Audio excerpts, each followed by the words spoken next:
Bueno, buenas tardes a todas y todos. Buenas noches allá en España.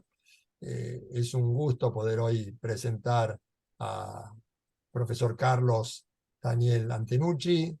Carlos es doctor en ciencias biológicas, es profesor de fisiología y biología del desarrollo en nuestra Universidad Nacional de Mar del Plata. Es director del Laboratorio de Ecología Fisiológica y del Comportamiento, Departamento de Biología. Es cofundador y coordinador del programa Laboratorio de Internacionalización de la Educación, LINED, de la Universidad Nacional de Mar del Plata. Es director del Centro Interinstitucional de Investigaciones Marinas, CIMAR. Es investigador del CONICET. En el Ministerio de Ciencia y Tecnología de Argentina es, además, asesor del Banco Nacional de Datos Biológicos y miembro de la Comisión para Centros y Proyectos Interinstitucionales en Temas Estratégicos.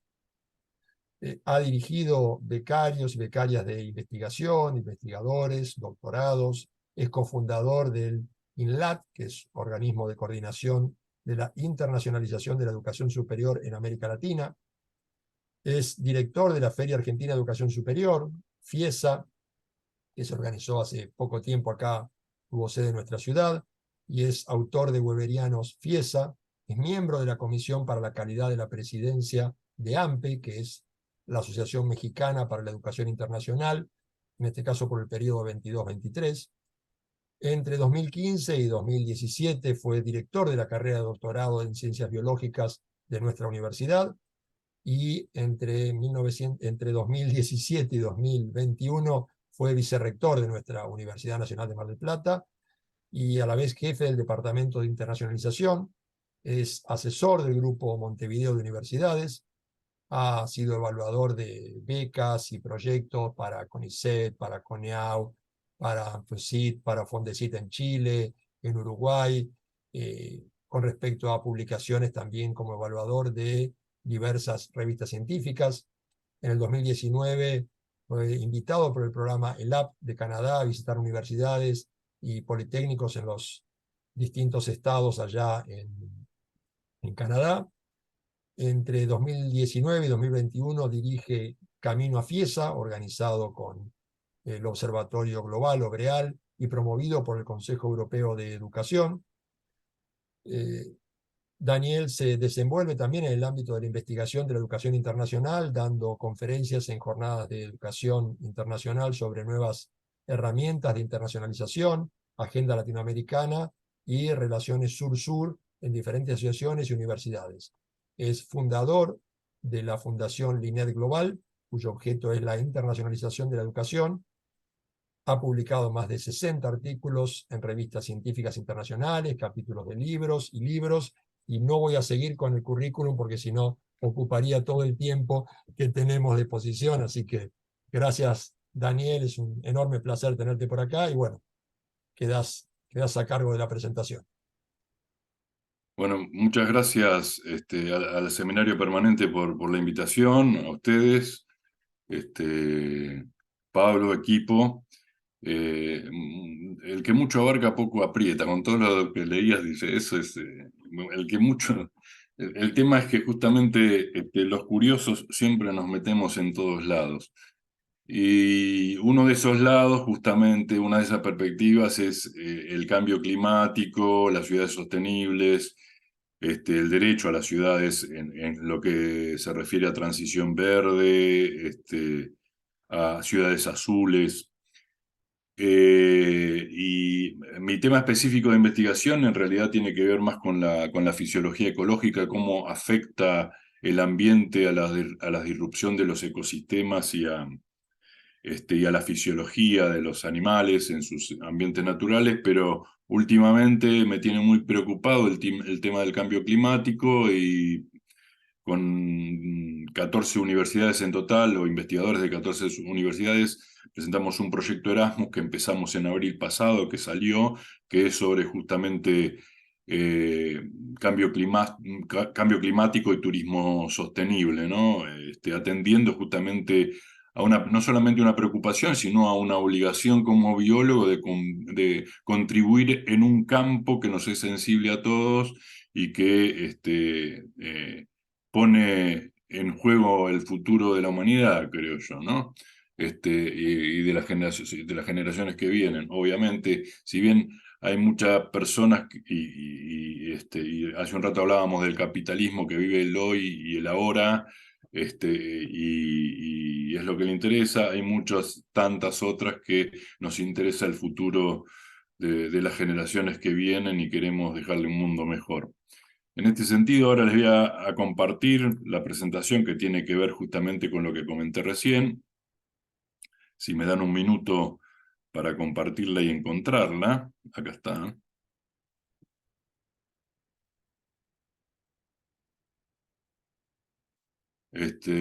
No sé, a mí obviamente esto se pone rapidísimo, no sé si a ustedes también. Ahí estoy viendo que está cargando Sí, sí, recién. perfecto, ya se ve muy bien. ¿Ya se ve? Bien, voy a poner ¿cómo se llama? Mi barra que me tapa la presentación a mí mismo flotante. ¿Mm? High Floating Meeting Controls. Ahí está, listo. Eh, la charla de hoy se llama Transición Verde en Ciudades Costeras. El caso específico, el estudio de caso de Mar del Plata, que es la ciudad donde está la Universidad Nacional de Mar del Plata y la Facultad de Derecho, hacia una ciudad sostenible ante los desafíos del cambio climático. ¿Qué quisiéramos de nuestras ciudades? Y justamente el acceso a nuestras ciudades. Una ciudad futura que garantice el bienestar y los derechos de sus ciudadanos desde la perspectiva del desarrollo, industria, urbanismo, medio ambiente y sostenibilidad, según Solanki y colaboradores en un trabajo 2022. Y el paradigma de ciudad inteligente en realidad surgió en los años 90, no es nuevo, ya lleva varias décadas. Ahora, ¿cuál es el desafío de tener una ciudad o tener ciudades con esos perfiles? Enfrentar la percepción distorsionada del riesgo ambiental y la falta de reconocimiento de la contribución propia a los factores que afectan la diversidad de las especies vivientes y el cambio climático global. O sea, si bien muchos de nosotros percibimos el riesgo, creemos que somos ajenos a lo que estamos produciendo, ¿no? Desde nuestras subjetividades, por lo cual seguimos usando autos una sola persona y quemando combustible, o seguimos usando plásticos, digamos, es un lema, pero no somos, en general las sociedades no somos consecuentes con ese lema. Yo a eso lo llamo esquizofrenia ambiental, y según la OMS, la esquizofrenia es la distorsión del pensamiento, las percepciones, las emociones, el lenguaje, la conciencia de sí mismo y la conducta.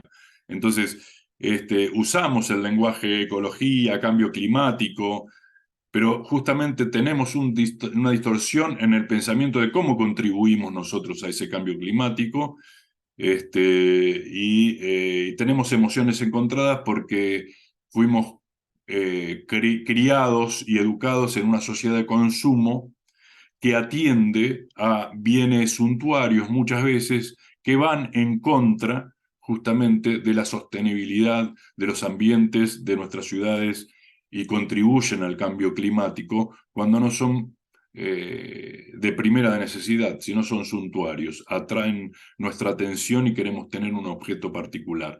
No digo que yo no viva en ese, no estoy haciendo un juicio de valor, no digo que yo no viva en ese sistema porque también crecí en ese sistema, soy parte de ese engranaje, y lo que yo siempre llamo,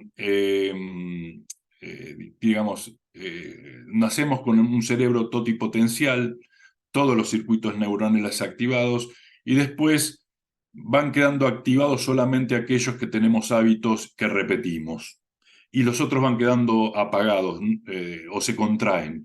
Los circuitos neuronales que normalmente utilizamos arborecen y nos hacen que elijamos ese camino por economía cerebral, biológica, que es el más fácil. Si nosotros estamos habituados a comprar, vamos a repetir comprar. Si estamos habituados a determinados bienes suntuarios, vamos a querer comprar determinados bienes suntuarios porque esa familiaridad repetitiva en el razonamiento, en el pensamiento y en la fisiología neuronal está dada por selección biológica, que es lo que nos produce menos esfuerzo, siendo que el cerebro es lo que más energía gasta, digamos, en términos biológicos, ¿no? ¿En qué contexto estamos para tener ciudades de esa manera? Y también estamos hablando de tener ciudades de determinadas características, pero por otro lado parece que la humanidad va en una dirección totalmente opuesta a esas características de ciudades, ¿no? Y estamos viviendo en una era del cambio climático, o el último han dado de llamar burning climático, con las últimas temperaturas extremas e incendios que hubo en Europa, ¿no? Como que ya estamos casi pasando el punto de inflexión. El cambio climático se llama a todas las formas de inconstancia climática, esto es, cualquier diferencia entre las estadísticas a largo plazo de los elementos meteorológicos respecto a la misma zona. Esta definición es del Servicio Meteorológico Nacional de Argentina. Sin embargo, la definición de las Naciones Unidas de cambio climático hace referencia a los cambios a largo plazo de las temperaturas y los patrones climáticos. Estos cambios pueden ser naturales, pero desde el siglo XIX las actividades humanas han sido el principal factor del cambio climático, debido principalmente a la quema de combustible fósil como el carbón, el petróleo y el gas, lo que produce gases que atrapan el calor o gases de efecto invernadero. ¿Cómo sabemos que el clima de la Tierra? Porque hay negacionismo al cambio climático, inclusive entre la comunidad científica, no solamente de personas que no tienen acceso al conocimiento. ¿Cómo sabemos que está cambiando una tasa distinta de la que, a la tasa que cambiaba el clima antes? Desde hace alrededor de un siglo hay estaciones meteorológicas en todo el mundo distribuidas, y estos datos se combinan con información satelital que ha visto la luz en los últimos 40 años. Los datos sobre temperaturas globales previos a 1850 se construyen de proxy, como por ejemplo, en este caso que tienen atrás de la imagen, árboles con radios y con anillos que representan, cada anillo representa una estación de crecimiento de un árbol por año, y cuando son más finitos o más gruesos representan estaciones lluviosas, estaciones áridas o secas o de sequía. Entonces uno puede determinar con estos proxy cómo fue el pasado en árboles añosos que tienen muchísimos años. Usted sabe que hay árboles como las secuoyas que viven muchos años, muchas generaciones de humanos, digamos. Por esta evidencia del cambio climático se estableció el Acuerdo de París en 2015, en donde alcanzaron este acuerdo histórico para combatirlo y acelerar e intensificar las acciones e inversiones necesarias para un futuro sostenible con bajas emisiones de carbono. Si bien sabemos que algunos países más industrializados, como por ejemplo Estados Unidos, no adhirieron a acuerdos de cambio climático. El objetivo central del acuerdo es reforzar la respuesta global a la amenaza del cambio climático, manteniendo el aumento de la temperatura mundial en este siglo muy por debajo de los 2 grados centígrados, por encima de los niveles preindustriales. Esto obviamente no está sucediendo de ninguna manera. Acá algunas evidencias del cambio climático. Acá la elevación de CO2 entre el 2006 y 2018, que es absolutamente lineal por emisión.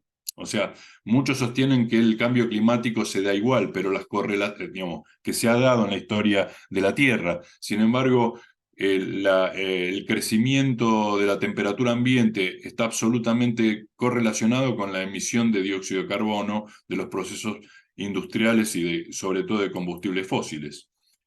Esto es la variación de temperaturas en el hemisferio norte y que pasa desde 1900 al 2000, cuando tenemos un registro con proxy de 1000 años. Y acá ven el cambio abrupto que se da en la última parte, desde 1900 al 2000. Lo mismo, uno puede observar la correlación que se da entre el CO2 y la anomalía en la temperatura media global, justamente están totalmente correlacionados. Acá van a poder ver qué pasa con el deshielo en Groenlandia, en la relación de la masa de pérdida desde el año 2004 a la fecha, que es impresionante, ¿no? Cómo se va perdiendo toda la masa de hielo y esto contribuye obviamente al aumento del nivel de los océanos.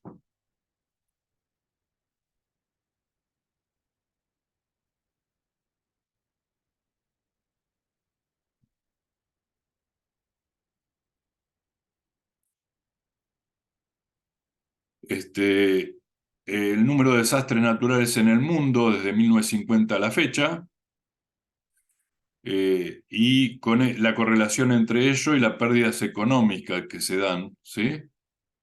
Que están totalmente relacionadas.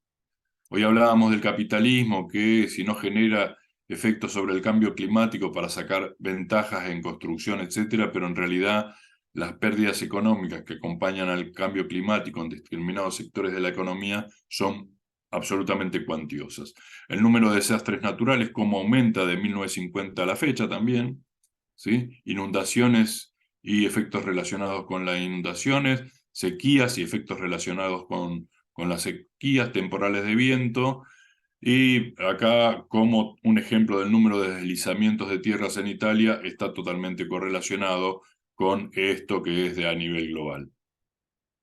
Lo que se espera para aumento del nivel del mar entre el año 2030 y el año 2050, y acá esto es una simulación que hice hace como 3 o 4 años, que produce, para aquellos que no son de Argentina, esto es la provincia de Buenos Aires, acá Mar del Plata, de donde estamos hablando en este momento. Esta es parte de la provincia de Buenos Aires y es lo que quedaría bajo el agua, con una variación de la temperatura media global y el aumento de los deshielos y el crecimiento en el nivel del mar. Ahí ven en la secuencia que se va a ir dando, a ver si se da. Ahí va. 0, 5. Pasa muy lento, no sé por qué, pero pasa muy lento. 1 grado y 3. En realidad, lo único que ve en la secuencia de 0,5 a 3 grados es que la parte norte de la provincia de Buenos Aires queda totalmente bajo el agua. Todas las ciudades costeras que estamos hablando de acceso a las ciudades, cuando las ciudades pueden llegar a desaparecer completamente, ¿no? En Mar del Plata tenemos una situación particular porque termina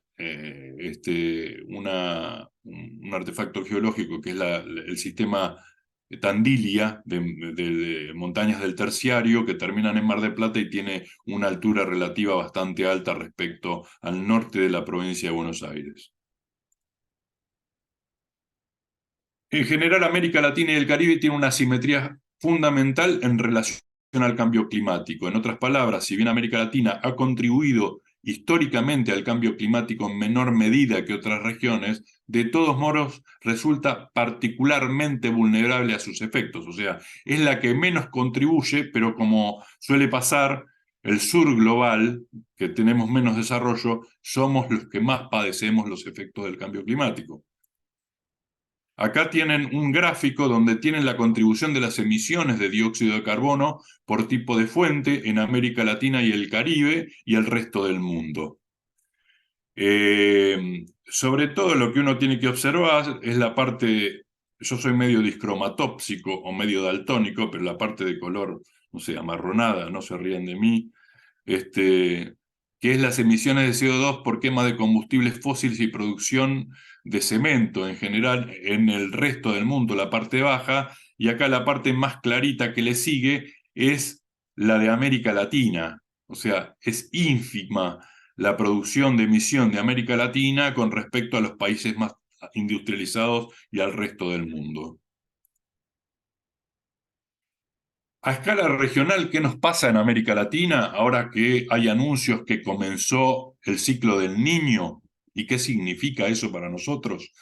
La región de América Latina del Sur es especialmente vulnerable al cambio climático y a los fenómenos del Niño, Oscilación del Sur o ENSO en sus siglas, que amenazan la economía y el desarrollo sostenible. Al menos el 27% de la población de América del Sur vive en zonas costeras y de ellas el 8% en zonas de baja altitud expuestas a la subida del nivel del mar, la variabilidad del ENSO y las tormentas. El ENSO nos permite agrupar estos dos eventos oceanoatmosféricos en el niño y la niña en un mismo mecanismo. El patrón describe la fluctuación de ciertas variables atmosféricas en el Océano Pacífico, principalmente la temperatura de la superficie del mar y la presión del aire sobre el agua oceánica, ¿no? En el Pacífico. Ahora voy a mostrar un gráfico. El niño es la fase cálida de un evento climatológico y la niña la fase fría. Son fases opuestas de un complejo patrón meteorológico tan poderoso que puede alterar la temperatura global y causar efectos atmosféricos muy extremos en el planeta. Acá tienen el efecto justamente del Niño, ¿sí? La anomalía en la temperatura del agua en la superficie del mar en el Océano Pacífico a la altura del Ecuador, ¿sí? Aguas oceánicas en superficie más cálidas. Son ciclos naturales que han pasado siempre, no es que son nuevos, ¿sí? Y acá, en el caso de la Niña, en la altura del Ecuador, de Perú hacia arriba, condiciones de la superficie del agua más fría. ¿Y qué los produce? Los vientos alisios, que son vientos comunes, ¿sí? Absolutamente circulación de aire en la superficie del planeta, que no se sabe bien qué es lo que produce el cambio de fase de los vientos alisios, pero hay hipótesis como manchas solares, ciclos solares, etc. Es natural. El Niño tiene que ver con un debilitamiento de los vientos alisios que queda esta parte del Pacífico, de México y Perú, hacia el Pacífico, aguas superficiales más cálidas, y la Niña, con un aumento de los alisios, se producen en esa misma superficie aguas más frías. ¿Qué produce esto? Una alteración cíclica en los regímenes de aridez y precipitaciones en el planeta en general, ¿sí? Acá tienen en la parte superior precipitaciones con el Niño, que se dan clima seco, ¿sí? En África Meridional, en Sudáfrica, en Asia, mientras que en otras partes, como pueden observar, se dan climas húmedos, ¿sí? En la parte de África Oriental, en América del Sur, nos toca a nosotros en la parte patagónica, en la costa patagónica y en la parte norte de la provincia de Buenos Aires, que es donde mostraba antes que sufrirían inundaciones con aumento de los niveles del mar.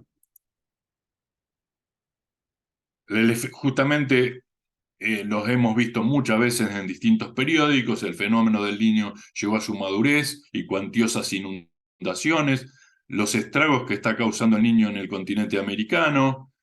El tema es que justamente el cambio climático exacerba las cotas superiores e inferiores de la aridez y de las precipitaciones. Entonces llegamos a lluvias mucho más extremas o a precipitaciones mucho más extremas por el Niño cuando las ciudades no están preparadas. Tienen cauces pluviales y de descarga de aguas y arroyos con bajo cauce que no han sido modificados en los últimos 50 años, por lo cual no están preparados para este cambio de regímenes. En sus propias casas, seguramente ustedes tienen goteras o lluvias que no se dan, que no se daban a veces, y a veces no tiene que ver con el techo se agujeree o se rompa, sino que con las canaletas están calculadas para un volumen de precipitación que era determinado en una época en sus respectivas ciudades, pero que ha variado sus máximos en el tiempo. Más ejemplos: las peores inundaciones en más de 20 años han sufrido las poblaciones que viven a la vera de los ríos que comparten Paraguay, Argentina, Brasil y Uruguay, fenómeno del Niño. El niño y la niña continuarán ocurriendo y el cambio climático no es el generador, pero crea un escenario diferente. Los impactos, como decía recién, son mucho mayores. Teniendo en cuenta el cambio climático, puede suponerse una mayor frecuencia de eventos extremos en el futuro. Es necesaria la planificación para la adaptación a estos fenómenos, que es lo que decía antes, que las ciudades deben ser modificadas, deben ser generados nuevos servicios ecosistemas, espacios verdes que absorban, más cantidad de vegetación, más cantidad de árboles, cambios en los regímenes, en la canalización de ríos y de arroyos, etc. Evidencias. Durante las últimas décadas del siglo XX, eventos climáticos extremos inusuales han afectado a la región, contribuyendo en gran medida a reforzar la vulnerabilidad de los sistemas humanos a los desastres naturales. Las actividades humanas locales, los eventos ENSO y las tormentas de viento se han identificado como los principales impactos actuales en la zona de América Latina y el Caribe. La infraestructura lineales costeras son las más vulnerables, por ejemplo, las carreteras en América del Sur, en Brasil y Argentina. ¿Sí? Los riesgos medios y altos de amenazas se extienden al poblado atlántico de América del Sur, desde el norte de Río de Janeiro hasta Uruguay y Argentina, en las menos pobladas costas meridionales de la provincia de Buenos Aires y Tierra del Fuego, en el caso de Argentina, en el oriental venezolano, en la costa de Surinam y en el norte de Brasil, según la CEPAL. Bueno, a ver, según esto, sí, según el Grupo para el Cambio Climático Intergubernamental de expertos sobre el cambio climático en las Naciones Unidas, entiende que la adaptación al clima debería ser la prioridad regional, o sea, modificar nuestras ciudades para afrontar estos cambios deberían ser las políticas comunes en nuestras ciudades, cosa que en la mayoría de nuestras ciudades no sucede. Los impactos potenciales y riesgos del cambio climático en América Latina son, obviamente, ustedes ya los conocen, la agricultura con aridización, el agua con extremos de pluviosidad y sequía, la baja de la biodiversidad de los bosques por cambios de los regímenes de lluvia y por lo tanto de los ambientes donde habitan los animales, en la salud, extensión de los límites de plaga. Vamos a tener mosquitos que transmiten en lugares donde no lo teníamos, ya lo estamos teniendo. Afectan el turismo por cambios de eventos climáticos catastróficos en general, inundaciones que producen cancelaciones de viajes y obviamente esto impacta y aumenta la pobreza. El cambio climático tiene una direccionalidad que son los procesos precursores del cambio climático, que son la emisión de gases, la evidencia, los impactos, que son todos los que describí, y la mitigación y adaptación, que deberían ser los procesos más importantes. A ver. Lo que estamos viendo en general es que en general las ciudades y los países no están atendiendo la adaptación climática sostenible, en general en América Latina y el Caribe. Sin embargo, hay financiamientos de Naciones Unidas para el medio ambiente, por ejemplo, NUMA, que apoya las estrategias financiándolas y ni siquiera las ciudades y los países recurren a esos financiamientos. En general hay una tabla de identificación del efecto del cambio climático sobre ciudades costeras en donde se clasifican los países de América Latina, en donde Argentina, Brasil, Chile y Uruguay están en un escenario moderado, Colombia, Ecuador, Guayana, Perú, Surinam y Venezuela en un escenario de alto impacto, y en general América Central, en general, salvo Costa Rica y Panamá, en escenarios de muy alto impacto o crónicos. Acá ven en América del Sur, en este cuadro que les puedo dejar después, el impacto de las inundaciones sobre todos los sitios costeros. Tienen distintos colores, pero en general marcan los impactos, y en lo negro el régimen en el cambio potencial de transporte de sedimento en las costas. así como la variación en la cantidad de tormentas y el impacto, el fuerte tren de impacto por tormentas en determinadas zonas de América del Sur. Acá van, por ejemplo, nos afecta a nosotros particularmente sobre el norte de la provincia de Buenos Aires, Uruguay y el Río de la Plata, que es consecuente con lo que veníamos describiendo.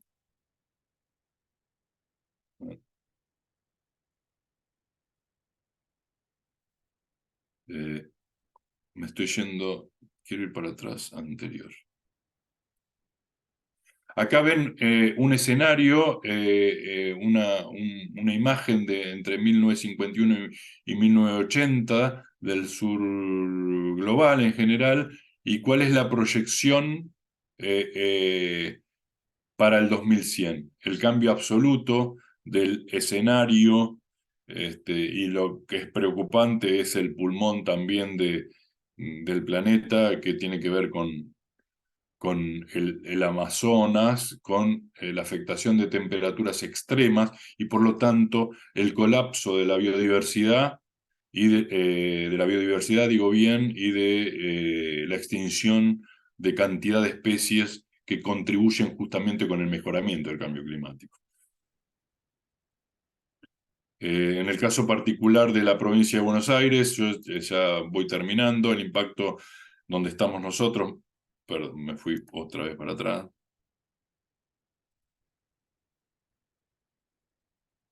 Ahí, acá estamos.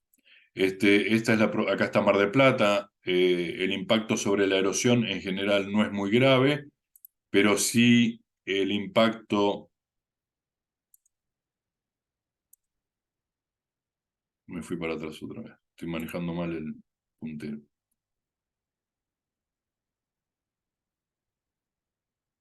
Estoy en un rulo yendo para una diapositiva para atrás y otra para adelante. A ver si cambia esto. No. A ver.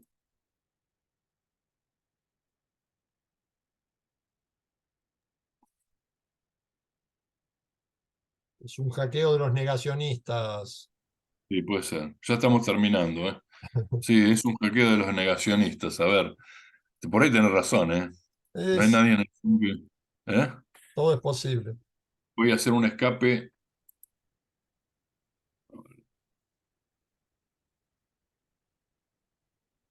No, no hay forma.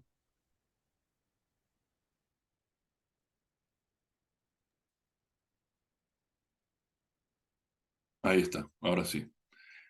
Voy a sacar la barra flotante que había puesto yo. Ahí está. Ahí estamos bien en tiempo, estamos justo con el tiempo. Ven que el efecto sobre el riesgo de vulnerabilidad en la costa de la provincia de Nuevo Buenos Aires, acá está Mar del Plata, para aquellos que son de afuera, es donde estamos hablando en este momento. En general es alto y muy alto la vulnerabilidad de toda la costa con inundaciones también, en el caso de tormentas en la provincia de Buenos Aires Sur también y en Mar del Plata. Esto no quiere decir que Mar del Plata quede bajo de agua como el norte, pero sí tiene gran impacto en la población costera. A ver, Mar del Plata.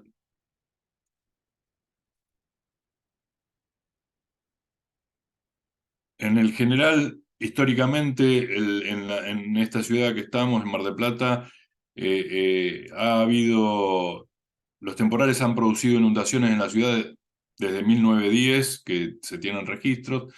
En general, la respuesta fue hacer apertura de canales, entubamiento de arroyos, y la urbanización no tuvo en cuenta los cauces naturales por donde bajan las aguas. Esto agravó con el desarrollo de cunetas transversales que desvían las aguas hacia lugares no previstos, buscando una salida hacia el mar por las pendientes naturales del terreno, anegando sectores que no deberían estar anegados. Acá, estas son fotos antiguas de Mar del Plata y del centro de Mar del Plata. Estos arroyos ya se entubaron, pero ahora hay otros lugares de la ciudad que sufren los embates de las lluvias extremas por cambio climático. O sea, esto se ha agravado en el tiempo, sobre todo estos últimos 5 años ha habido episodios graves.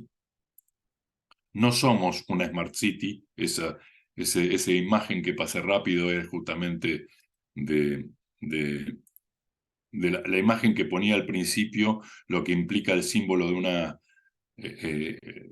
la articulación de una ciudad inteligente, donde la tecnología articulada con el transporte, etcétera, le da la característica de Smart City. Yo tuve la oportunidad de dar una charla en Barranquilla con un ingeniero que es el que provee a Guadalajara del sistema informático por el cual la están transformando en una ciudad inteligente. Todo el mundo en la ciudad anda con una aplicación que mide lo que hace uno, si camina, si usa auto, con quién, y va dando puntaje, y con ese puntaje uno puede acceder a beneficios en la ciudad que tienen que ver con espacios naturales, con compras, con un montón de cuestiones. O sea, la ciudad está integrada a través de una aplicación que confiere ventajas a aquel que baja la contribución de su emisión de carbono.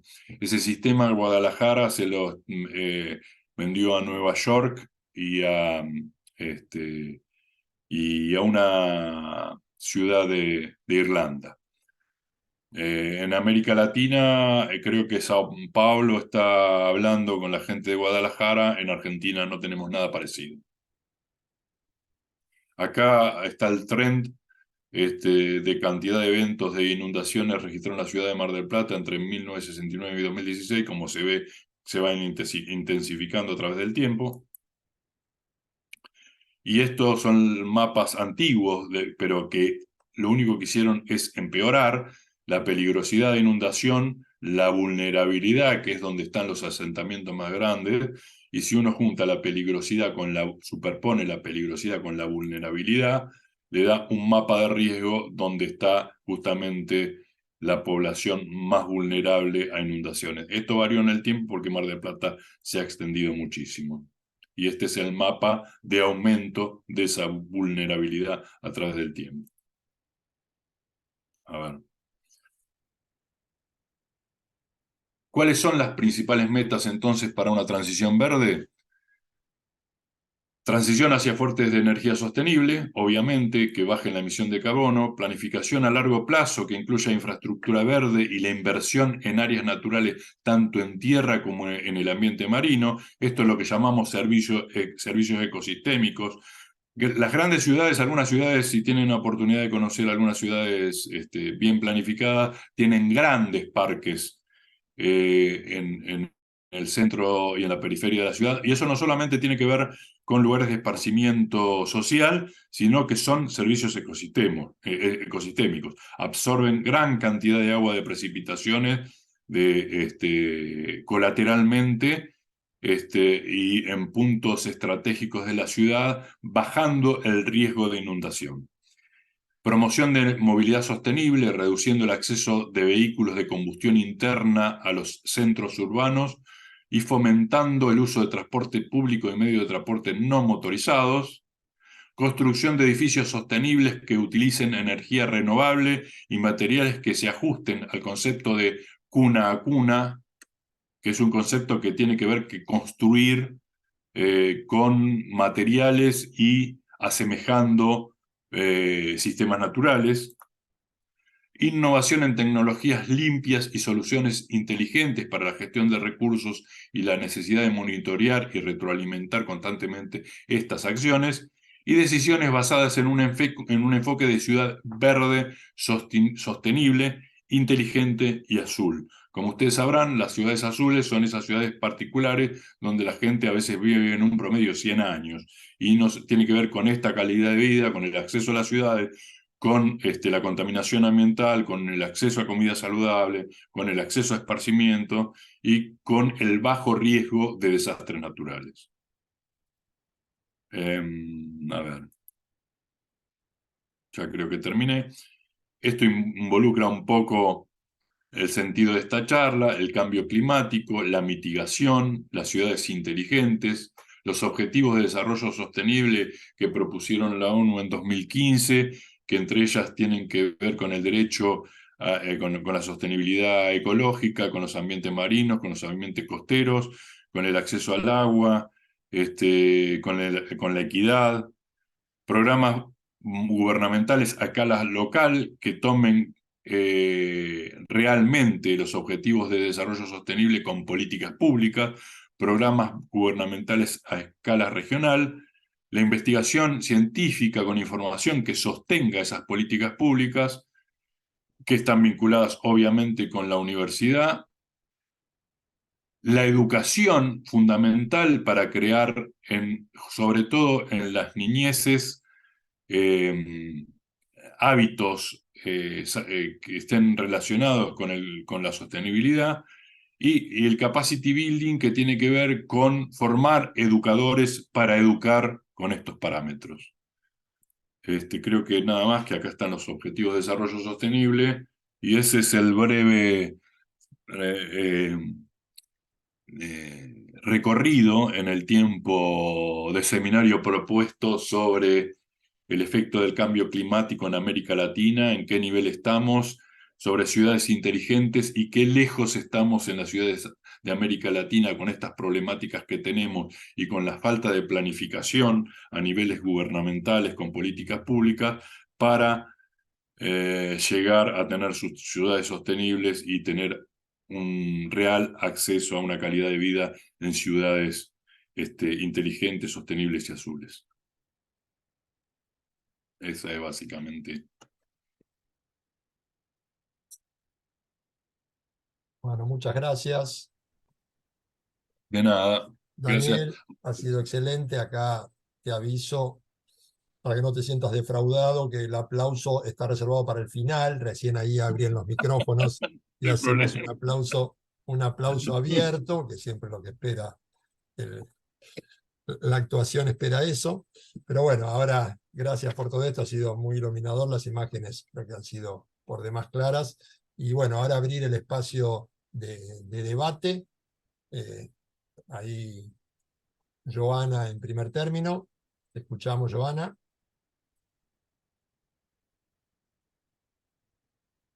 Ahí está. Hola, buenas tardes. Buenas ¿Cómo tardes. están? Eh, Pensando esto de sostenibilidad, se tiene mucho que ver en la falta de conciencia, si se quiere, en las construcciones de las viviendas. Se puede considerar el espacio verde desde un techo verde con vida, digamos, que absorba el agua de la lluvia y también los tratamientos del agua de la lluvia, ¿no? Cosas que no se planifican realmente al momento de las construcciones, y más que nada en la zona costera de Mar del Plata, que la mayoría son edificios, y cómo avanza el sector inmobiliario en la costa. Sí, es verdad, es así, y esa planificación es para futuro. A mí, hace poco presenté un proyecto sobre transición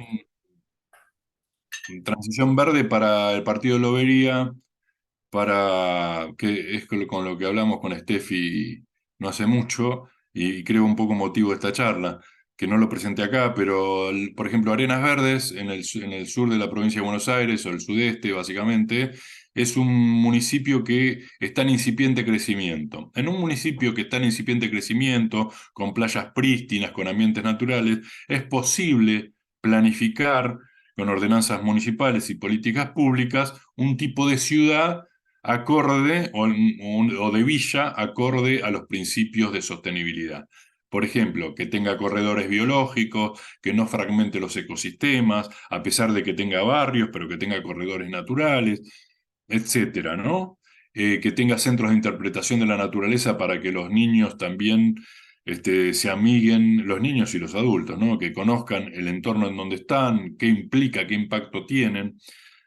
Pero el tema, justamente, que las políticas son las políticas masivas. En la ciudad de Mar del Plata, particularmente en la ciudad donde estamos, que tiene 700.000 habitantes, que es una ciudad turística de todo el siglo XX, básicamente, donde arriban 2 millones de personas y que es cemento, edificio, es muy difícil de cambiar. O sea, se pueden proponer cambios en las futuras construcciones, pero el problema ya lo tenemos con las construcciones que tenemos, Con lo cual, y también con la transición energética, ¿no?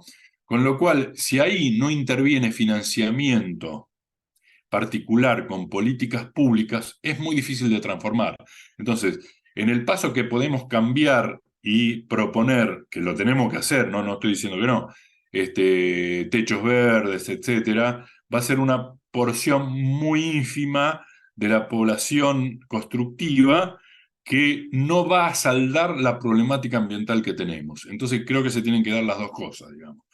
Estas políticas y no contrarias, como que por excepción de ordenanza municipal permiten monstruos constructivos en las ciudades por cuestiones económicas que no solamente tiene que, no estoy hablando de la economía de quien vota, sino que porque traen, con distintos fundamentos, porque traen más trabajo, porque traen inversión, pero se dejan de lado determinados principios que van absolutamente en contra de una ciudad sostenible, ¿no? Eso. Gracias, sí, coincido en lo último y es así. Gracias. Gracias. Sandra, ¿querías hacer un comentario? Creo que Pablo querías decirle recién, pero estás muteado. Sí, muchísimas gracias. Yo considero, o debemos como sociedad civil y como académicos preguntarnos qué tipo de ciudad queremos, y usted lo dijo en en sus primeras palabras, si queremos realmente una ciudad inteligente o si queremos realmente una sociedad sostenible. Para el caso de Ecuador, tenemos el reconocimiento del derecho a la naturaleza a partir del año 2008, es decir, ya tenemos una constitución que ha pasado 15 años reconociendo dicho derecho. En tal virtud, yo podría indicar que existe una relación intrínseca entre estos dos derechos, en tanto en derecho a la ciudad como derecho a la naturaleza.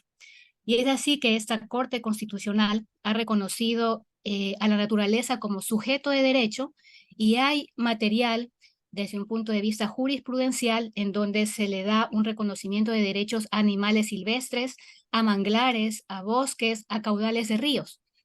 Y en función a ello, cuando se generaron estas sentencias jurisprudenciales, en las respuestas de los jueces hacia las entidades públicas, por ejemplo, el papel de los GAT o de los gobiernos autónomos descentralizados para que garanticen este tipo de derechos, hablan de una denominada creación de una ordenanza verde y azul, la cual me ha llamado mucho la atención en este estudio, y estoy generando justamente un poco más allá de investigación para ver dentro del contenido de esta ordenanza verde-azul qué tipo de políticas públicas puede generar un gobierno local para hacer realidad la garantía de estos derechos.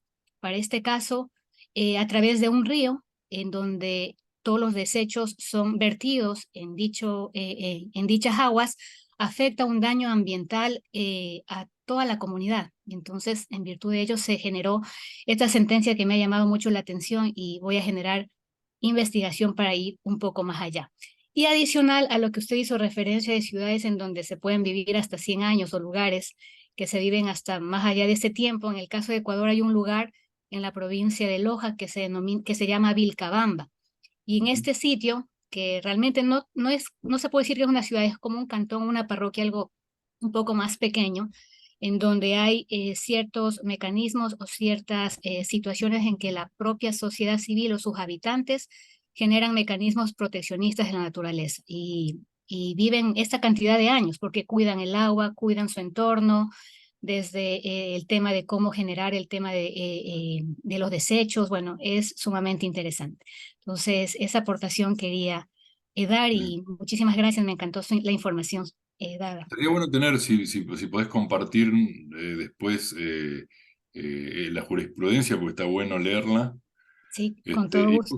Y justo el domingo estoy saliendo para Ecuador, voy a estar en Cuenca y cerca de Loja, así que por ahí me voy a ver ahí cómo es. Mire, interesante. Si puede venirse a Guayaquil, con todo gusto yo le recibo.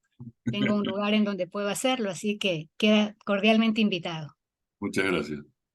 Bueno, yo les hago el contacto, Daniel, para que además pueda pasar Sandra la jurisprudencia, que se la vamos a acercar Buenísimo. a todas y todos los presentes. Bueno, por ahí es importante que Daniel esté por allá y pueda dar alguna charla para agregarte trabajo ya que estás por allá. Bueno, gracias Sandra. Rosa, desde... Sí, ¿qué tal? Me ha parecido interesantísima la ponencia, muchas gracias. Comenzaste hablando de la esquizofrenia ambiental, ¿no? En relación a la que también nosotros, la ciudadanía, contribuimos al cambio climático. Obviamente no queremos dejar la tecnología también al lado, ¿no? Simplemente dos comentarios, ¿no? Añadidos un poco a esas lógicas, ¿no? Me gustaría, por tanto, destacar también en relación a ello la competición, por ejemplo, por las tierras raras y por las materias primas críticas, ¿no? Que tampoco es alentadora, algunos de los elementos importantísimos para la tecnología, ¿no? Y el reciclaje de estos minerales no es fácil, pese a los recientes intentos por usar bacterias para producir pues, minerales, ¿no? Ácidos y disolver y separar los componentes electrónicos, ¿no? Y obviamente para un poco aminorar también el impacto ambiental, ¿no? De estos elementos. La pregunta es cómo lidiar entre el desarrollo tecnológico y la mitigación del cambio climático, ¿no? Y una lectura superficial de la política climática global creo que revela una extensa promulgación multilateral y a veces poco multilateral, ¿no? Muy más de Estado propio, ¿no? Unilateral, de políticas climáticas por parte de países de todo el mundo y sin embargo en ausencia de un tratado climático global vinculante, ¿no? Una concertación internacional. Creo que en este sentido hay pues bastantes ideas que todavía podrían mejorarse, ¿no? Desde una perspectiva de relaciones internacionales. Y otra cuestión que también yo destacaría, ¿no? En relación a esto es algunas cuestiones incluso de indudable carácter geopolítico, ¿no? Que están derivadas del cambio climático. El paso del noroeste, pues, que une los océanos Atlántico y el Pacífico a través de las aguas colindantes a Canadá y Estados Unidos y desde 2007 que resulta navegable durante 1 o 2 meses cada año, bueno, pues parece ser que se calcula que desde 1978 se ha perdido en el área una superficie de hielo equivalente a 5 veces el tamaño de España. Nosotros hemos hecho esa equivalencia, ¿no? Con nuestro país y los 7 años más cálidos del Ártico desde 1900 han sido los últimos 7, ¿no? Este deshielo del Ártico pues también propicia un renovado interés por las rutas marítimas, ¿no? Y algunos hablan ya de un Ártico global en vez de circumpolar, en el que Estados Unidos, China y Rusia pues intentan ampliar, ¿no? Esas áreas de influencia y obviamente víctima del mayor calentamiento de la atmósfera terrestre, pues los perversos efectos de esa emergencia climática pues abren la posibilidad de surcar sus aguas y con ello hablábamos antes, ¿no? de empezar esta conferencia, el hecho de conectar esos océanos, ¿no? Abre unos grandes intereses, ¿no? En este caso también capitalistas, obviamente, y que creo que ponen en un escollo importante, ¿no? Sobre todo por todo este mundo en el que, bueno, pues amortiguar ese impacto, pues creo que va a ser imposible o al menos muy difícil, ¿no? Creo que hay una doble moral o una doble política en la propia concertación internacional que desde diversos ámbitos, desde luego, desfavorecen esta atenuación, esta mitigación del cambio climático, ¿no? Así que toda la atención a todos los datos que suministrabas, Daniel, interesantísimo, y el hecho de cómo, ¿no? Se propician estos cambios incluso climáticos, de lluvias, de otras contingencias, ¿no? Que obviamente no solo van a ocurrir en Argentina y países periféricos, sino en todo el mundo. Sí, el tema es que en general no hay presión social para que no sucedan, ese es el problema y tiene que ver con un problema educativo también, ¿no? A la medida que vayan más catástrofes va a haber más presión social, pero no sé si será suficiente. Hay extremada cantidad de tecnologías para mitigar efectos. Hay desde, no sé, acá en Mar del Plata hay gente que trabaja en bacterias que metabolizan el mancha de petróleo y lo transforman en microplásticos que sirven para hacer chip. O sea, hay cantidad de tecnologías. Lo que pasa es que esas tecnologías en general son más caras que las tecnologías que se usan en vez de usar batería de sal determinada o de algas, qué sé yo, la usan de litio porque es más fácil de extraer, etc. Pero eso justamente va en la medida que haya políticas públicas que pongan sobre tasa a aquellos elementos que sean más contaminantes de utilizar para conducir a los elementos menos contaminantes. Es todo un círculo que es muy difícil de romper. Yo creo que hay que también tener cuidado de no entrar en el síndrome de Titanic, ¿no? Decirle a la gente, porque es muy difícil, porque primero tenemos que implantar en la educación elemental de los chicos que adquieran, es primordial eso, las conductas que tienen que ver con sostener el medio ambiente y el vínculo con la naturaleza, etc. Mientras hacemos eso, tenemos que tratar de generar políticas públicas que tengan punición sobre el uso de sustancias, compuestos o economías de producción masiva que utilizan recursos naturales que van en contra del cambio climático. Y paralelamente necesitamos la presión social, pero si a la gente le decimos que estamos cerca del punto de inflexión y de no retorno, donde la humanidad corre riesgo, podemos producir el síndrome del Titanic, donde dice, bueno, ya está todo perdido, no tengo nada que hacer, disfruto lo que me queda, consumo todo lo que puedo, y total, ya está. Entonces, entre los discursos hay que tener sumo cuidado y establecer mesas de discusión política para ver por dónde conducir la discusión, ¿no? Lo que pasa es que yo creo que esas mesas, mientras tengamos un modelo neoliberal dominante, son muy difíciles de Muy difícil. hacer. Sí. Creo que ese es el gran problema. Sí, Steffi. Me voy de tema igual, pero me quedé con unas dudas que quería. Primero que nada, gracias Daniel, me encantó la presentación y gracias por sumarte. Y me habían quedado dos dudas en la presentación. Por un lado, cuando planteaban esa proyección en provincia de Buenos Aires del avance con la creciente de los mares y la inundación, digamos, ¿a cuánto tiempo era esa proyección de crecimiento de la temperatura? Claro, vos pensás que no aumentamos ni un grado, o sea, se aumentó, creo que pasado medio grado, pero vamos camino a un aumento mucho mayor, y eso tenía una proyección de aumento hasta 3 grados, o sea, es catastrófico. Claro. Ya Claro. con medio grado tenés justamente las inundaciones en la provincia de Buenos Aires, en el norte, que tenés hoy en día.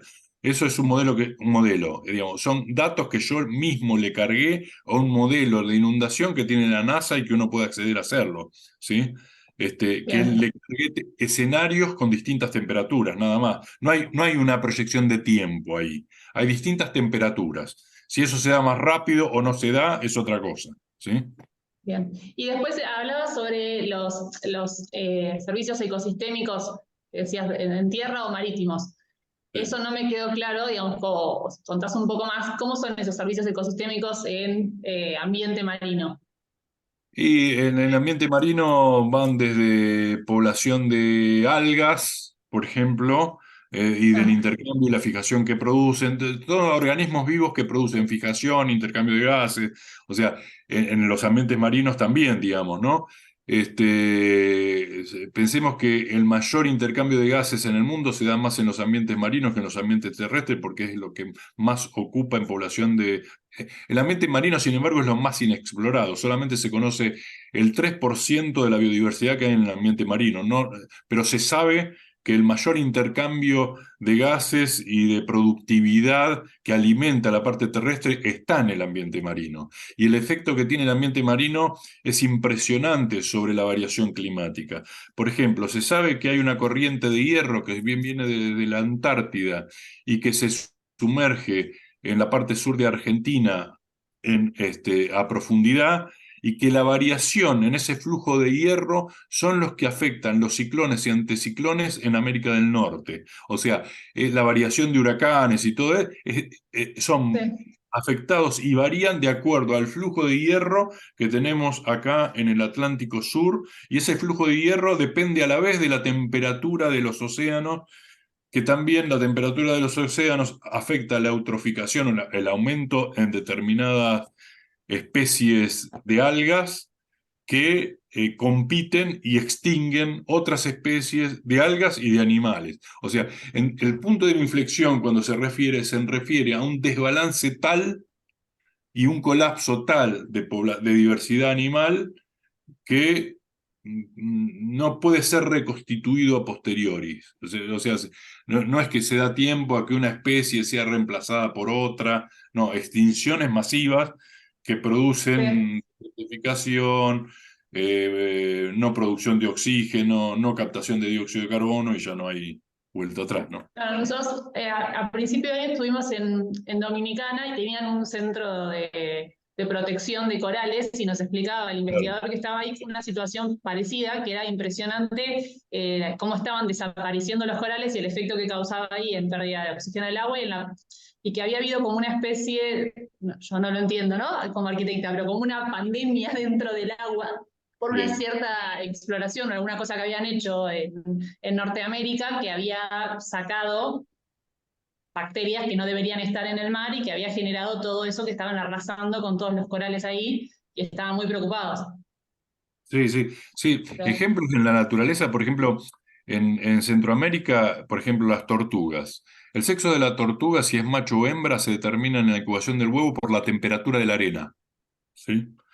Si un cambio en la temperatura de la arena en 2 grados desvía la proporción de machos a hembras de 80 a 20% en vez de 50% a 50%, lo que produce la extinción de la tortuga. O sea, es impresionante cualquier efecto y no se puede ni siquiera dimensionar. Si no quedó claro lo que es un servicio ecosistémico, por ejemplo, un bosque, un parque, tiene cantidad de especies vegetales y árboles que consumen cantidad de agua cuando llueve. Ese agua, si no estuviera, toda escurriría y en determinados lugares produce lodazales, desplazamientos de tierra. En cambio, si están esos bosques, ese agua es consumida y evaporada por los árboles y no se produce eso. Eso es un servicio ecosistémico. Es un servicio, entre comillas.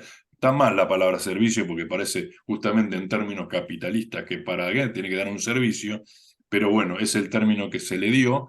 Esos son servicios ecosistémicos, o sea, ecosistemas o poblaciones de animales o vegetales que contribuyen con una dinámica que disminuye el efecto de catástrofe en poblaciones humanas, etcétera, etcétera. Bien, gracias. Y una pregunta más y ya dejo, perdón. Cuando habías hablado de los financiamientos del que era el PENUMA o algo así, que como que los gobiernos no los tomaban, ¿eso es algo porque por desconocimiento o intencionalmente que no se toman esos financiamientos para modificar Sí, porque no hay ninguna política, si por ejemplo, no sé, si en Mar del Plata no hay ninguna política pública que tenga planificado ir hacia un horizonte determinado de infraestructura que ayude a mitigar el cambio climático y qué sé yo, no existe porque están ocupados en otra cosa. No estoy haciendo ninguna política ni ningún proyecto para presentar ese financiamiento, no lo estoy haciendo. O sea, algunos comportamientos son, todo el financiamiento que está, hay de todo, lo aprovecho y hago un proyecto para eso. Bueno, esa es una manera. Pero en un gobierno que tiene que planificar sería planificar una política pública y ver dónde está ese financiamiento. Bueno, para paliar el cambio climático y mitigarlo, hay financiamiento. Lo que pasa es que no hay políticas públicas, no hay planificación. Entonces, no, eso. No lo buscan, bien. Listo.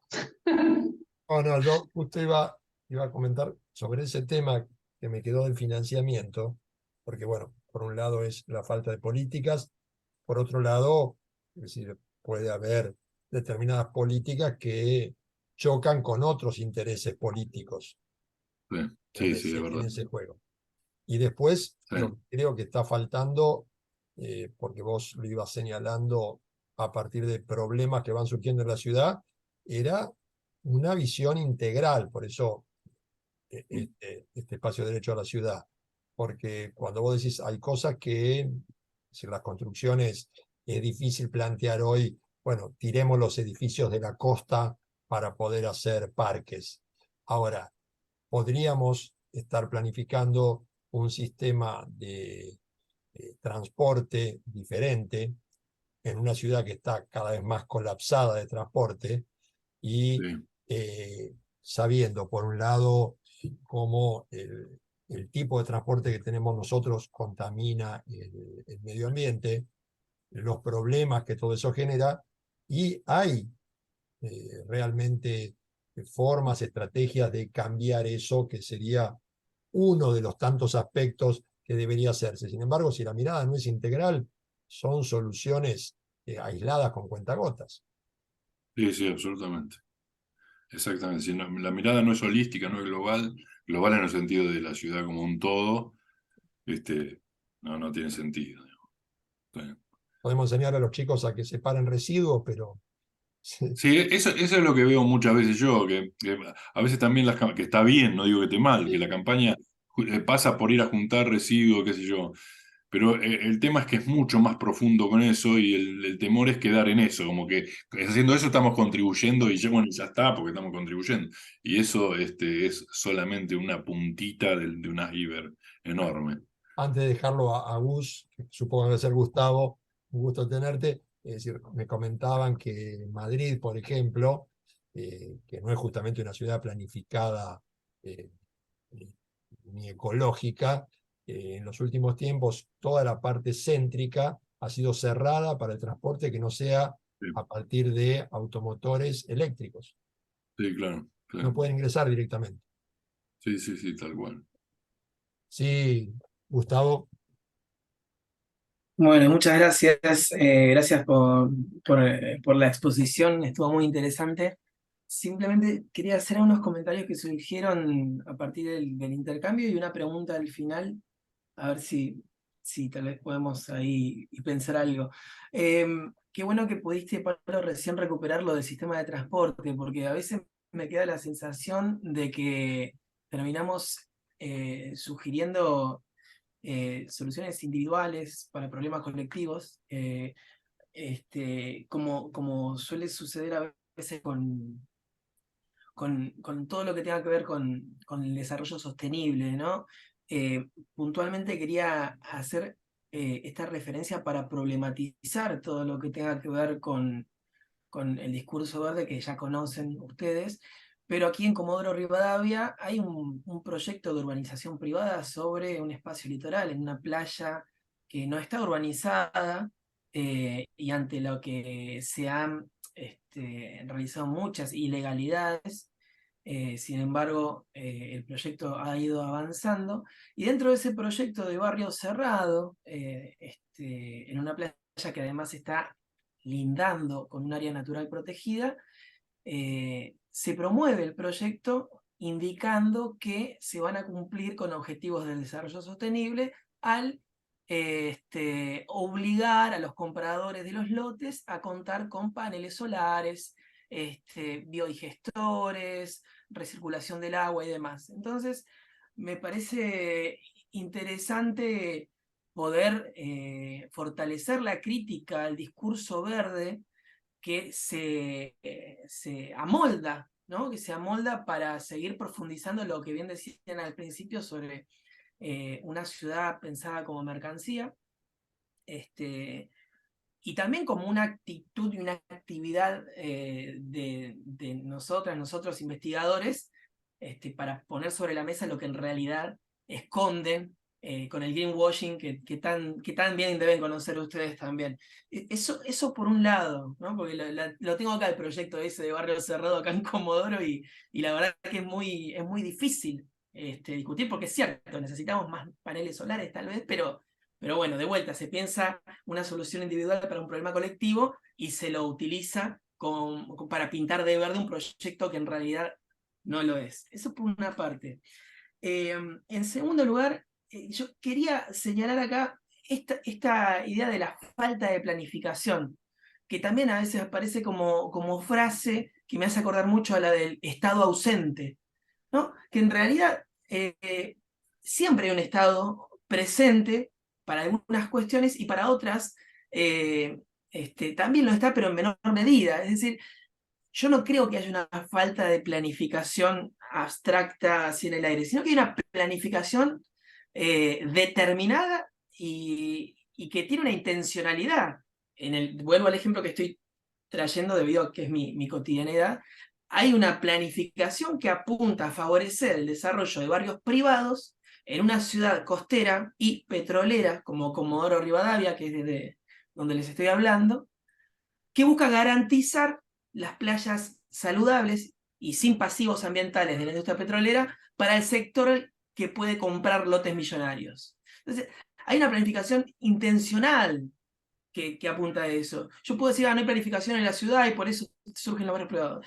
Y en realidad hay una planificación que favorece las zonas de sacrificio en la zona norte de la ciudad, costera, para que estén los pozos petroleros y los pasivos ambientales, y en la zona sur, donde quedan las playas que aún no fueron tocadas, quedan para quienes pueden comprar esa calidad de vida, ¿no? Eso me parece que también muchas veces aparece como falta de planificación. Y después, por último, antes de la pregunta, qué interesante que hayas podido recuperar, Daniel, un poco todo lo de los datos concretos de cambio climático y demás, porque tenemos la responsabilidad de ponerlo sobre la mesa ante tanto negacionismo. Y hay una cuestión que salió en el último informe del panel intergubernamental por el cambio climático del año pasado, en el reporte del Grupo de Trabajo 1, que habla sobre las vulnerabilidades diferenciadas, que muy bien mencionaste vos, Daniel, que se ven afectados los sectores más vulnerables, obviamente sufren mucho más las consecuencias del cambio climático, pero hay algo muy interesante que se menciona en el informe que es sobre la situación de inequidad como el colonialismo. ¿Sí? Sí. Lo dice así el informe del IPCC. Colonialismo, usa la palabra.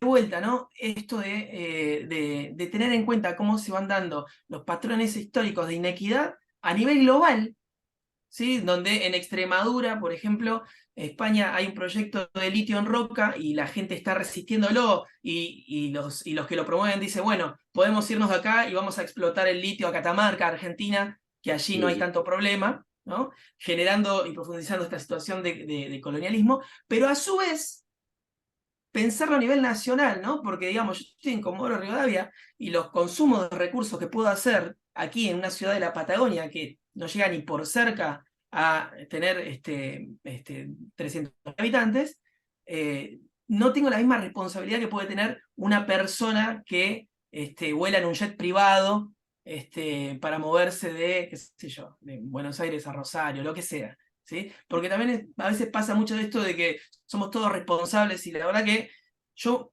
no me siento responsable, por lo menos en en el mismo grado que Neymar, que usa un jet privado para trasladarse y uso sin ningún tipo de esquizofrenia mi vehículo, sabiendo que emite gases de efecto invernadero. Sí.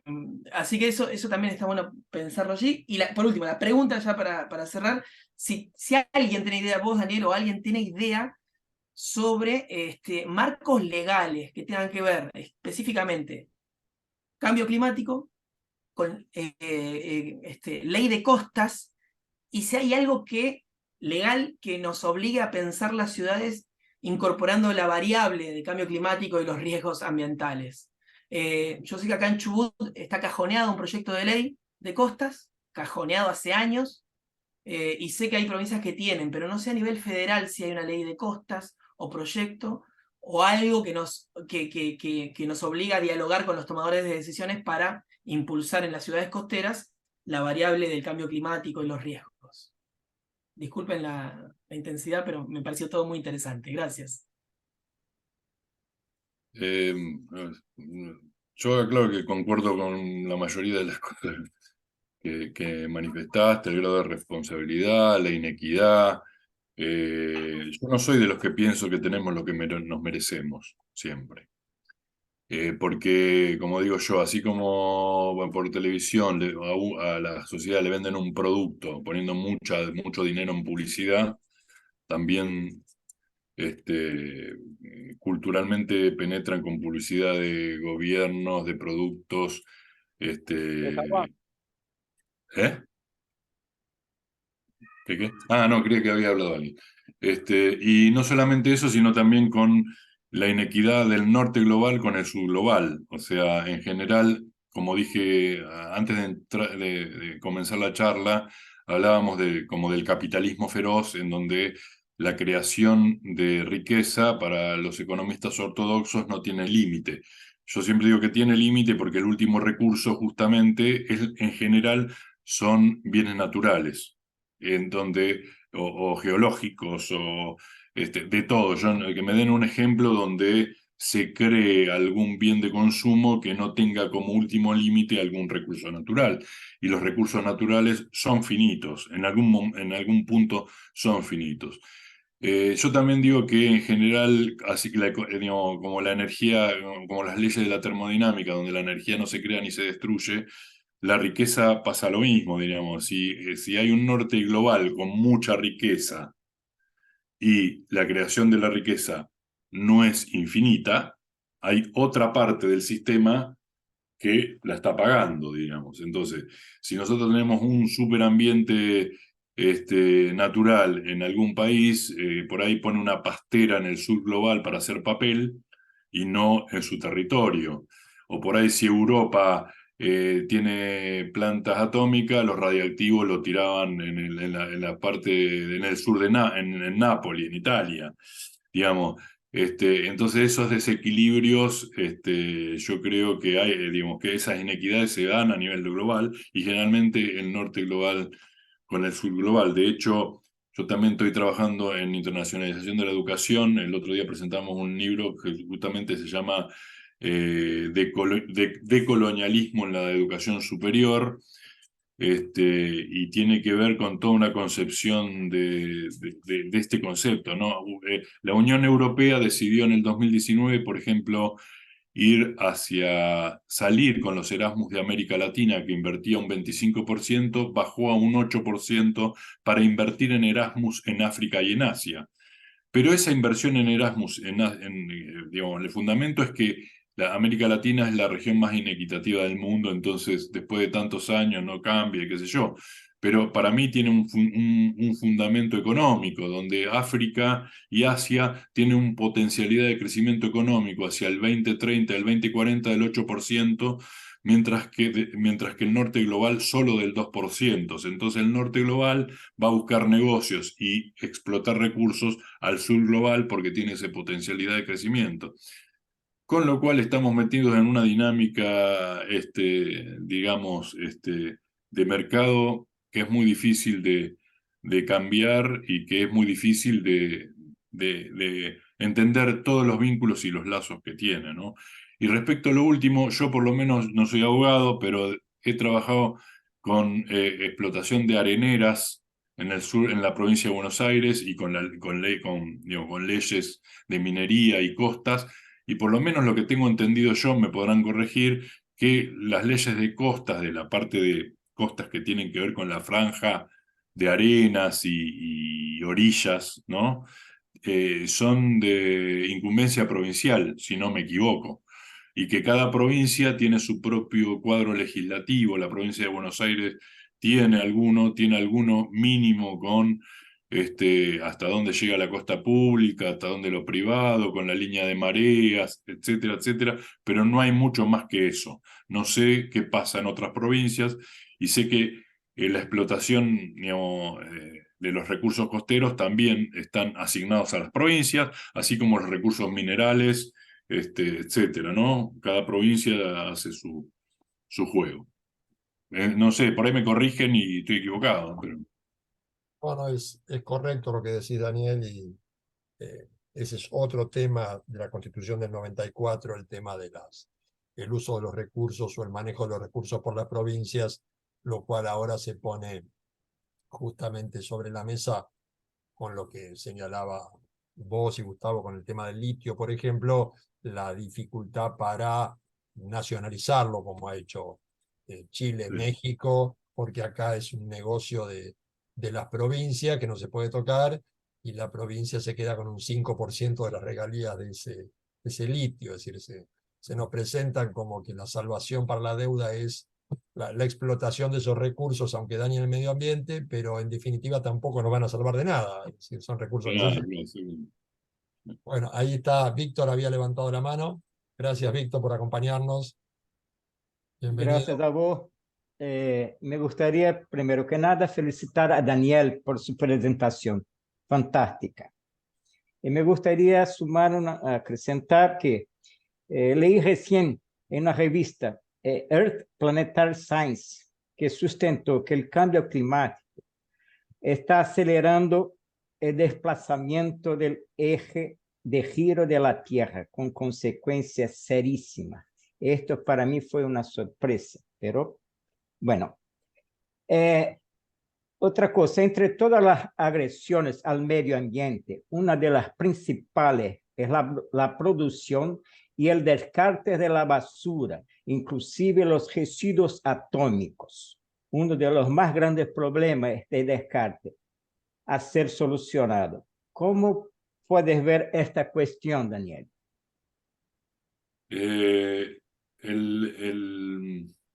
No entendí bien la última parte, o sea, más allá de lo del giro de la Tierra y lo del efecto del cambio climático, si la última parte, o sea, se me entrecortó. Preguntaba Víctor el Eh, tema de los desechos. La basura, el descarte de los desechos, inclusive los residuos atómicos. Sí. El tema de, en general, o sea, se me está entrecortando y no sé por qué no sé, debe ser mi internet, supongo. El tema de los procesamientos de los desechos en realidad es variado en el mundo, desde América Latina, que tiene grandes basurales, hasta lugares como en Austria, que se compra la basura para producir, para hacer producción térmica. O sea, hay lugares del planeta donde la basura se compra directamente. El problema más grosero que yo veo en la producción de residuos tiene que ver con los plásticos y con los microplásticos y el efecto de los plásticos sobre las poblaciones naturales y animales, sobre todo en los océanos. Los microplásticos son de una escala que interfieren con la fisiología de los organismos porque inclusive bloquean la absorción a nivel de microvillosidades intestinales en los vertebrados, digamos. Esa degradación. Ahora, últimamente hay soluciones tecnológicas, inclusive acá en Argentina, en la provincia de Buenos Aires, hay empresas que están trabajando, por ejemplo, con reemplazo de los contenedores y bolsas de plástico por plásticos naturales, ya sea productos de algas, con procesos distintos que se disuelven con agua fría cuando no están sujetos a expuestos al agua, porque si no uno no serviría el propósito del recipiente, o bolsas de supermercado que son también producto de tejidos de algas que uno no nota siquiera que no es derivado del petróleo, pero que si uno lo pone en agua caliente se disuelve completamente. Entonces, hay soluciones tecnológicas para los residuos, pero que son de alto costo. Particularmente en en gran parte de la provincia de Buenos Aires, creo que están involucrados 40 municipios del conurbano de bonaerense o de la capital federal. Es gestionada por una empresa que se llama SEAMSE, que produce todo un reciclado de todo tipo de residuos, sólidos y no sólidos, y una reindustrialización de todo ese reciclado. Pero creo que, repito, que en América Latina estamos muy retrasados respecto a esos procesos que llevan gran inversión y que no se invierte y se siguen con grandes basurales, mientras que hay países que sí han desarrollado tecnologías inclusive para aprovechar los residuos. No sé si con eso respondo a la pregunta, ¿no? Sí, muchas gracias. Pero me gustaría saber un poco más qué piensa acerca de los residuos atómicos. Los residuos, yo hablé mucho de los residuos atómicos, perdón. Sí, no, yo creo que justamente la explotación de energía atómica, que es muy, muy, digamos, productiva en el sentido de cuánto elemento se usa para cuántas veces se puede producir energía. A la vez es muy contaminante. El residuo atómico no se degrada, tarda miles de años en terminar de degradarse y caer la vida media, y por eso gran parte de Europa está, digamos, abandonando las energías atómicas, como por ejemplo en Italia hubo un referéndum donde la población votó por no tener centrales nucleares directamente. Hay algunas que se están desactivando y pasando a energías renovables, justamente por el problema de los residuos. La caída de vida media del uranio son generaciones y generaciones de humanos. Si bien existen elementos radiactivos naturales y que se encuentran en la naturaleza y en yacimientos, la producción y extracción en superficie produce también efectos sobre la biología de las poblaciones en cuanto a tipo de mutaciones, fertilidad, lo mismo que también producen los agroquímicos, ¿no? Pero bueno, pero eso es mi pensamiento. No tiene, no es, no, digo, no tiene mucha estructura en el sentido de que no tiene mucha solución más que dejar de hacerlo, porque digamos, el material radiactivo tiene un tiempo enorme de caída por vida media, ¿no? De desaparición del efecto radiactivo. Gracias. De nada. Gracias, Daniel. No sé si alguien más quiere hacer alguna pregunta o comentario antes de ir cerrando. Sí, a Ana María, desde Brasilia. Gracias por acompañarnos. Boa tarde. Gostaria de agradecer a excelente palestra do professor Daniel. E aqui no Brasil nós estamos vivendo exatamente neste momento os efeitos trágicos do El Niño, porque a região sul está toda embaixo d'água. É um dos maiores desastres ambientais que eles estão sofrendo. Eu moro aqui no centro do Brasil.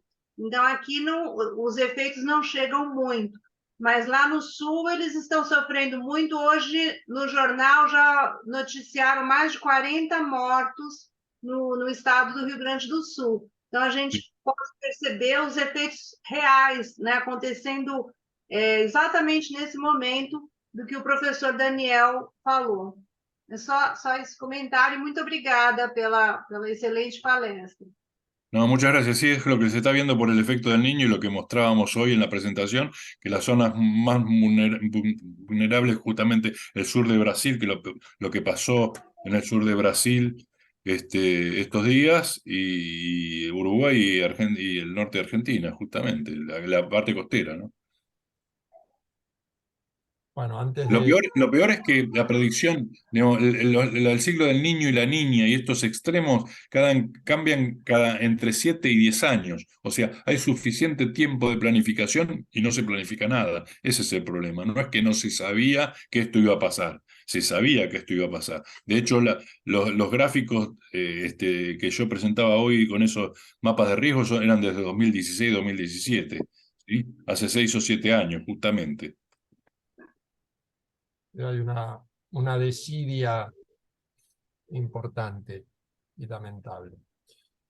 Bueno, no sé si alguien más quiere hacer algún comentario, si no, antes de abrir los micrófonos para despedir y agradecer a Daniel, les queremos invitar a todas y todos para la próxima semana, el jueves 14, vamos a tener a la doctora licenciada Claudia Mikkelsen, que es doctora en Geografía de Linus y el CONICET, y al licenciado Federico García Fernández, que también es del grupo sobre estudios de población, ambos de la Universidad Nacional de Mar del Plata, que van a estar hablando de Sin Derecho a la Ciudad, reconociendo territorios LGBT+ en Mar del Plata. Ahora sí, abrimos los micrófonos para darle un fuerte aplauso a Daniel, agradecerte. Mucho por tu presencia. Agradecerles a todas y todos los amigos que nos han acompañado. Daniel, si querés decir unas palabras, cierre.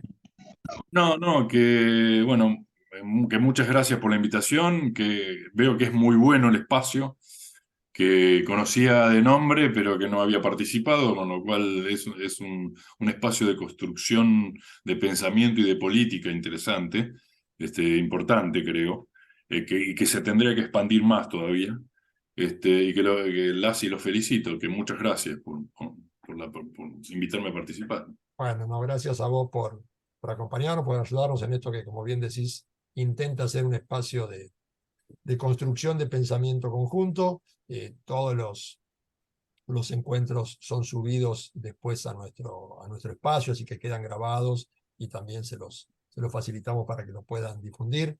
Dejo a Estefanía y a Juliana, no sé, Juliana, que anda medio complicada con la conexión, para que se encarguen del cierre.